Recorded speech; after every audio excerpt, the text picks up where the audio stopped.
علم و عمل سے ملتی ہے انسان کو حیات، علم و عمل سے ملتی ہے انسان کو حیات، انسان زندہ لاش ہے تعلیم کے بغیر۔ آقا کریم صلی اللہ تعالی علیہ وسلم ارشاد فرماتے ہیں، خیرکم من تعلم القرآن وعلمہ، تم میں سب سے بہترین ہے وہ شخص جو قرآن سیکھے اور دوسروں کو سکھائے۔ تم میں سب سے بہترین ہے وہ شخص جو قرآن خود پڑھے اور دوسروں کو پڑھائے۔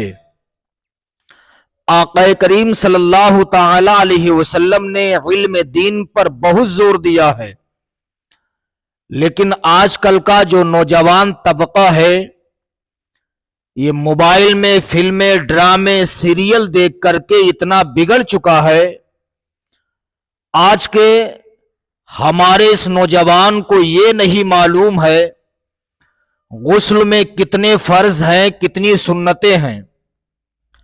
ایک جگہ میں تقریر کر رہا تھا، ایک نوجوان سے میں نے پوچھا، اے نوجوان یہ بتاؤ کیا تمہیں نماز کا طریقہ معلوم ہے؟ سینہ ٹھونک کے کہتا، ہاں مجھے نماز پڑھنے کا طریقہ معلوم ہے۔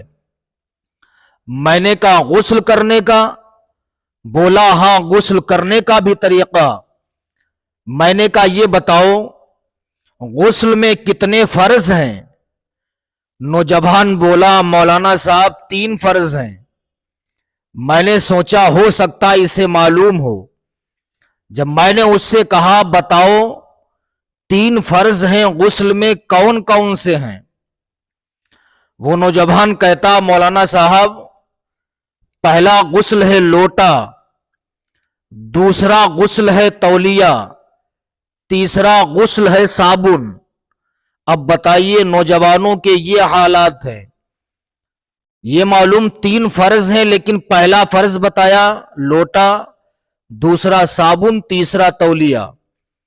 اس نے یہ سمجھا کہ نہانے کے لیے پہلے ضرورت پڑتی ہے لوٹے کی، پھر صابن کی ضرورت پڑتی ہے، پھر تولیے کی ضرورت پڑتی ہے۔ تو اس کی نظر میں 3 فرض ہیں۔ اللہ اکبر کبیرہ۔ نوجوانوں ذرا اندازہ لگائیے آج تم علم سے کتنا دور ہو گئے ہو، تمہیں علم کے بارے میں کچھ نہیں معلوم ہے۔ علم دین حاصل کرو، قرآن پڑھو، مسئلے مسائل کی کتابیں پڑھو تاکہ تمہیں غسل کرنے کا طریقہ معلوم ہو۔ غسل میں 3 فرض ہیں۔ پہلا فرض ہے کلی کرنا، دوسرا فرض ہے ناک میں پانی ڈالنا، تیسرا فرض ہے سارے بدن پر پانی بہانا۔ جب تمہارا غسل نہیں ہوگا تو تمہاری نمازیں کیسے ہو جائیں گی؟ نوجوانوں، آپ کے یہاں اگر امام صاحب ہوں یا کوئی عالم دین ہو تو ان سے معلومات حاصل کیا کرو۔ آقا کریم صلی اللہ تعالی علیہ وسلم نے ہمیں قدم قدم پر زندگی گزارنے کا طریقہ بتایا۔ جب ہم اسلامی تعلیم پڑھیں گے تو ہمیں معلوم ہوگا غسل کیسے کیا جائے، وضو کیسے کیا جائے، نماز کیسے پڑھی جائے۔ لیکن جب ہم اسلام کی تعلیم ہی نہیں پڑھیں گے تو ہمیں معلوم کیسے چلے گا؟ اسلامی بھائیوں، ہم اس نبی کا کلمہ پڑھتے ہیں، ہم اس نبی کے چاہنے والے ہیں جس نبی نے ہمیں کھانے کا طریقہ بتایا، جس نبی نے ہمیں پانی پینے کا طریقہ بتایا، جس نبی نے ہمیں غسل کرنے کا طریقہ بتایا، جس نبی نے ہمیں وضو بنانے کا طریقہ بتایا، جس نبی نے ہمیں غسل کرنے کا طریقہ بتایا۔ ہم اس نبی کے چاہنے والے ہیں جس نبی نے ہمیں زندگی گزارنے کا طریقہ بتایا، ہمیں کیسے رہنا چاہیے، رہنے کا طریقہ ہمیں نبی نے بتایا، ہمیں کیسے کھانا چاہیے، کھانے کا طریقہ ہمیں نبی نے بتایا، ہمیں کیسے پینا چاہیے، پینے کا طریقہ ہمیں نبی نے بتایا۔ اسلامی بھائیوں، نوجوانوں، میں تم سے یہ کہنا چاہتا ہوں،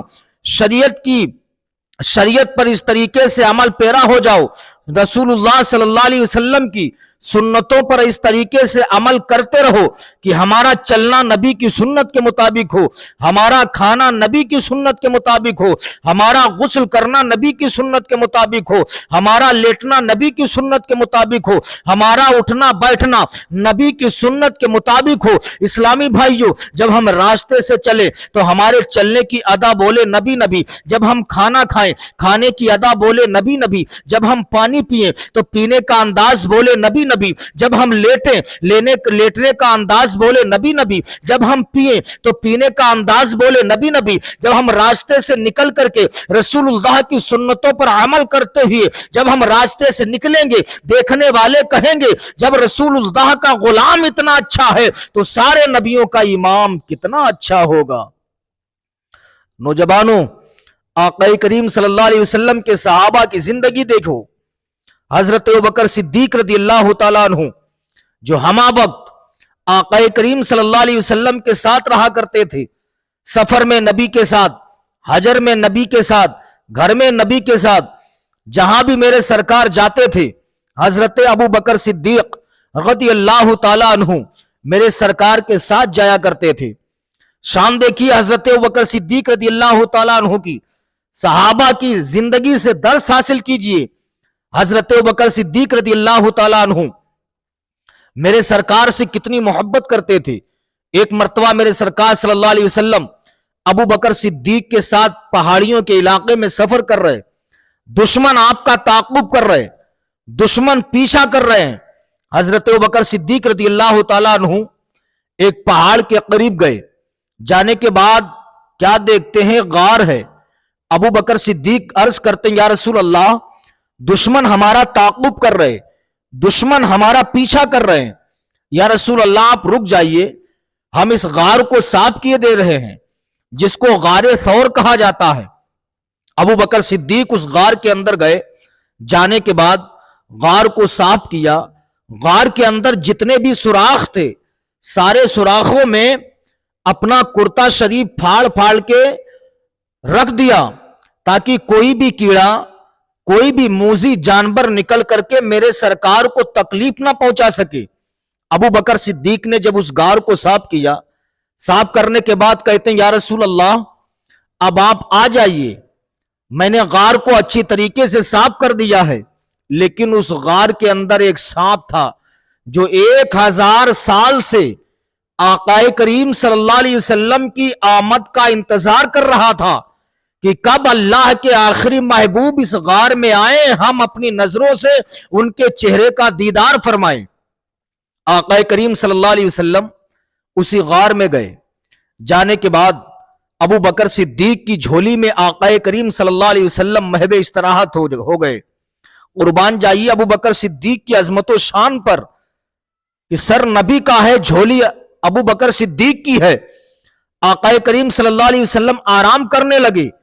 ایک ایسا سوراخ تھا جس سوراخ پر حضرت ابوبکر صدیق رضی اللہ تعالی عنہ نے اپنے پیر کو رکھ لیا، اپنی ایڑی کو رکھ لیا، اگر اس میں کوئی جانور ہو تو میرے سرکار کو اذیت نہ پہنچائے۔